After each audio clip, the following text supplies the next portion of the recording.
Bonjour et bienvenue dans la drôle d'enquête. Je suis Alicia Marcuso et nous allons enquêter sur les textes anti-genre et anti-féministes.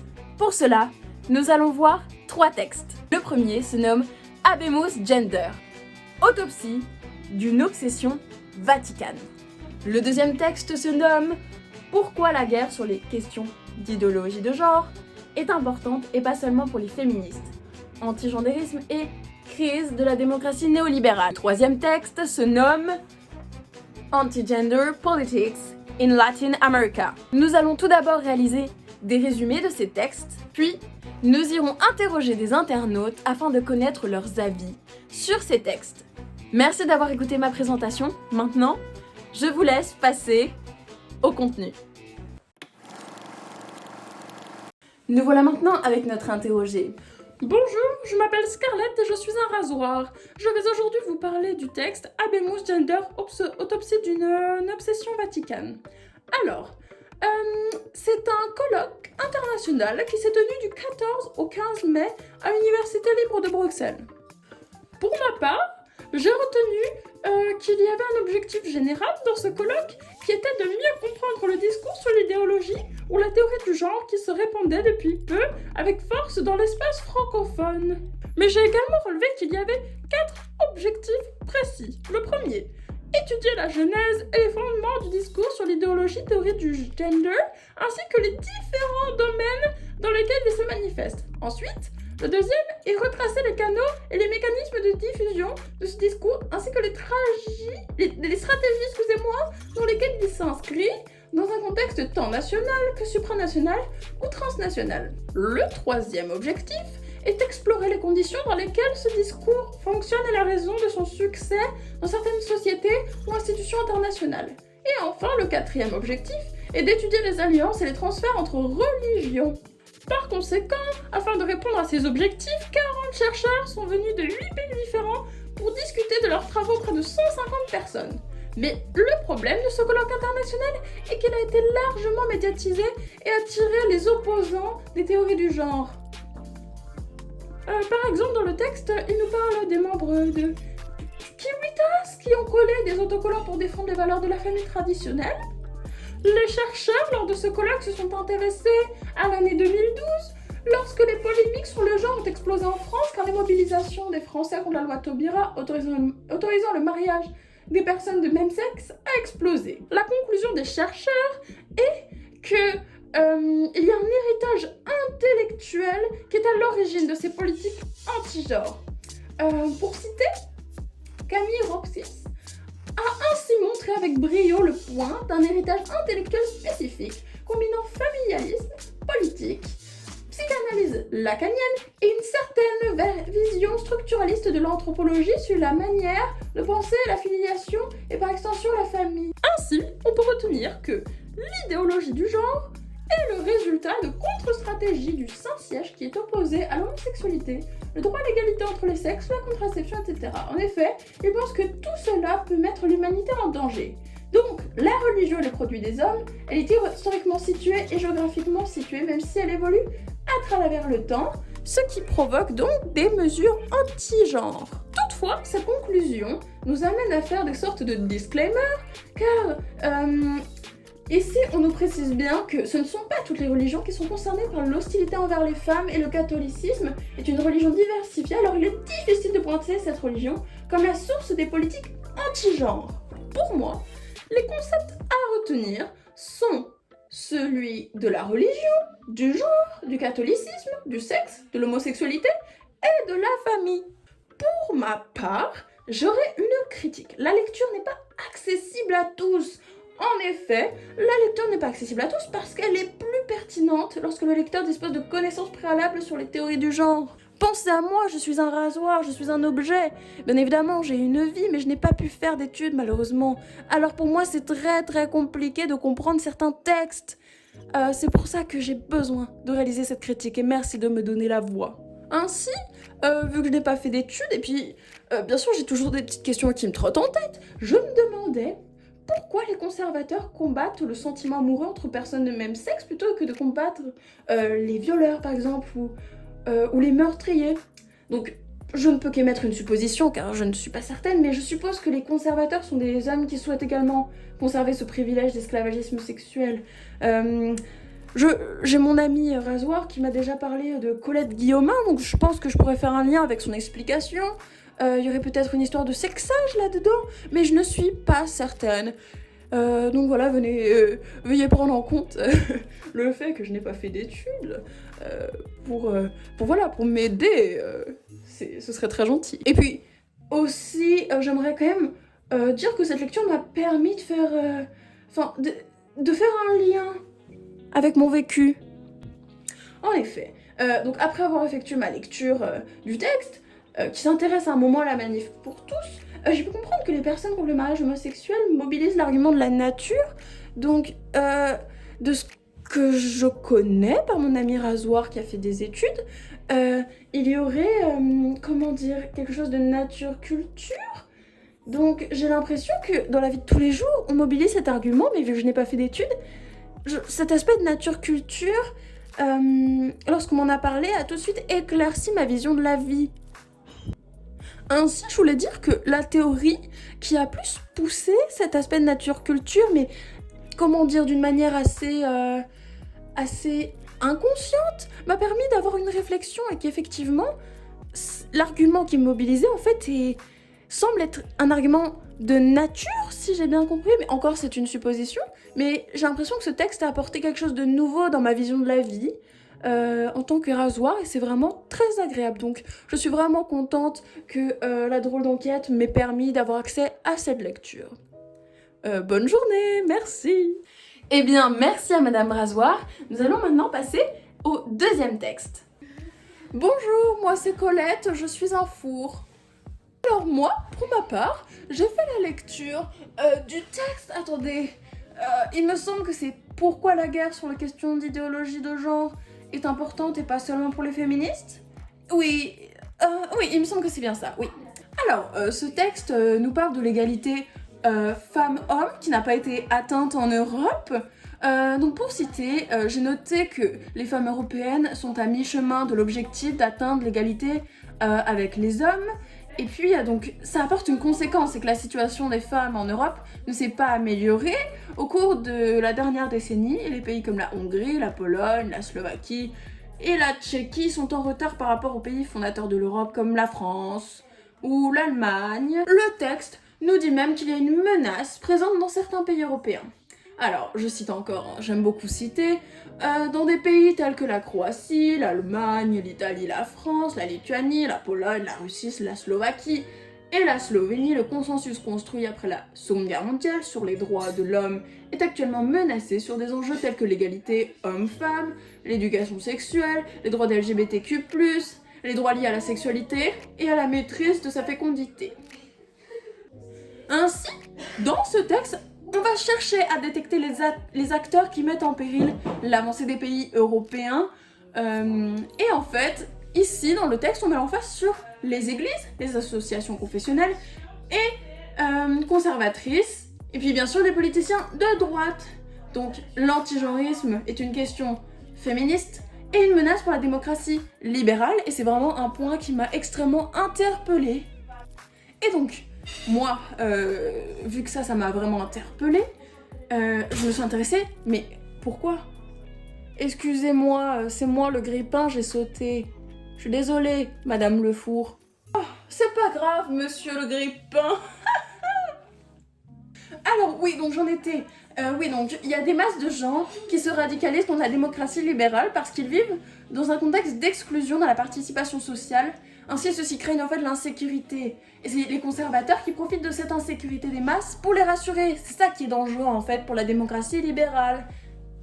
Donc, moi ça m'a inquiété. Qu'est-ce que j'ai relevé à la suite du texte ? C'est comment aller dans le sens de la démocratie libérale. Donc, ils prescrivent qu'il faut mettre l'accent sur plusieurs dimensions. Je cite, « Au contraire, le défi consiste à reconnecter ces deux dimensions de la justice sociale, de l'égalité pleine et entière des droits avec de nouveaux moyens. » Donc ce serait l'idée que la justice sociale, l'égalité pleine et entière des droits sont ce qui pourrait sauver notre démocratie libérale. Ainsi, moi je vais retenir certains concepts. Donc, Moi, je dirais le concept d'égalité, de conservation, d'antigenrisme, de genre, de sexe, d'homosexualité, de démocratie libérale. Et moi, je critiquerais dans ce texte qu'il ne s'intéresse pas au paradoxe qui est souligné, donc le manque d'entraide entre les oppressés, puisque ce que je ne comprends pas, c'est que ces personnes qui sont exclues cherchent l'exclusion d'autres personnes qui sont également exclues. Et c'est hyper paradoxal, et je me demandais donc pourquoi ils n'ont pas mis l'emphase là-dessus. Ce serait une question aussi. Donc une critique et une question en même temps. Et ma question, pour soulever ce que je viens de dire, serait pourquoi les personnes exclues structurellement de la participation sociale encouragent l'exclusion d'autres personnes. Donc je suppose qu'il y a quelque chose qui doit venir du populisme, donc chercher un appel à l'émotion, rassurer. Moi je suppose que ce serait plutôt dans ce sens-là, que du coup il y aurait ce paradoxe. Ça viendrait dans le besoin d'être rassuré et que certaines personnes viennent jouer avec la peur. Mais j'ai l'impression que dans le texte ça ne se dégage pas assez. Donc c'est pour ça que je critique en même temps je pose une question. Hein. Mais bien sûr, tout cela reste c'est bien des suppositions. Hein. Retenez-le, ce sont des suppositions. Alors moi, je pourrais appliquer la théorie à la vie de tous les jours, mais aujourd'hui j'ai envie de l'appliquer à l'expérience de mon amie. Donc mon amie est une femme racisée et française qui vit à Montréal. Donc par conséquent, elle peut comparer son expérience de vie dans une ville française et dans une ville québécoise. Et donc elle a remarqué que dans sa ville de naissance, nommée Dijon, c'est en Europe, hein, vous l'aurez compris, il existait plus de personnes conservatrices que dans sa ville de résidence qui est Montréal. Et sa remarque serait en fait plutôt une déclaration sur le fait que les personnes sont plus heureuses dans une ville qui accepte l'amour entre des personnes de même sexe, qui accepte les différents... tout ce qui est... oui, effectivement, le mariage de même sexe, en fait, ça apporte plus de joie que de dire, de pointer du doigt et d'exclure encore plus. Et c'est vraiment une remarque qu'elle a vue et que le texte souligne en réalité. Même si cela est implicite, le texte soulève que justement il devrait y avoir plus de justice sociale et la justice sociale amène du bien-être. Et c'est ce qu'elle aimerait souligner dans son expérience de vie. Je vous remercie grandement de m'avoir écouté, ça m'a fait extrêmement plaisir de passer dans l'émission La Drôle d'Enquête. J'aime beaucoup être filmée, comme vous le voyez. Et j'espère repasser dans l'émission pour la prochaine édition. Donc je vous remercie, bye bye.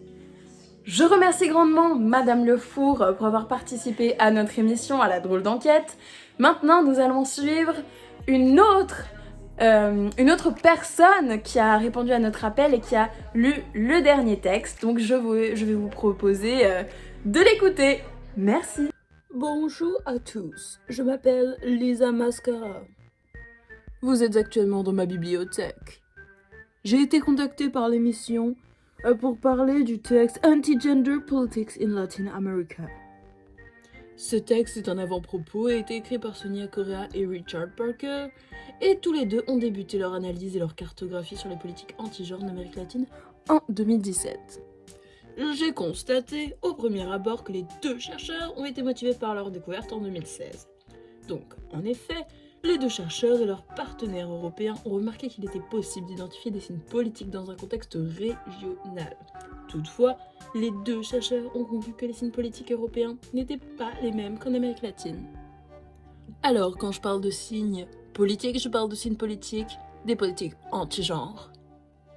Je vais citer: This cross-regional conversation made us conclude that what we were witnessing was not just more of the same in terms of the discourses and mobilizations propelled by conservative religious forces in Russia to these domains of political life.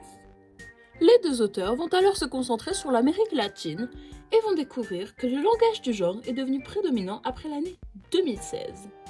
In terms of variation within this larger time frame, in contrast with the premature circulation of anti-gender parlance in Paraguay, Argentina, Mexico, and Uruguay, the rhetoric device of gender ideology will just become prominent after 2016.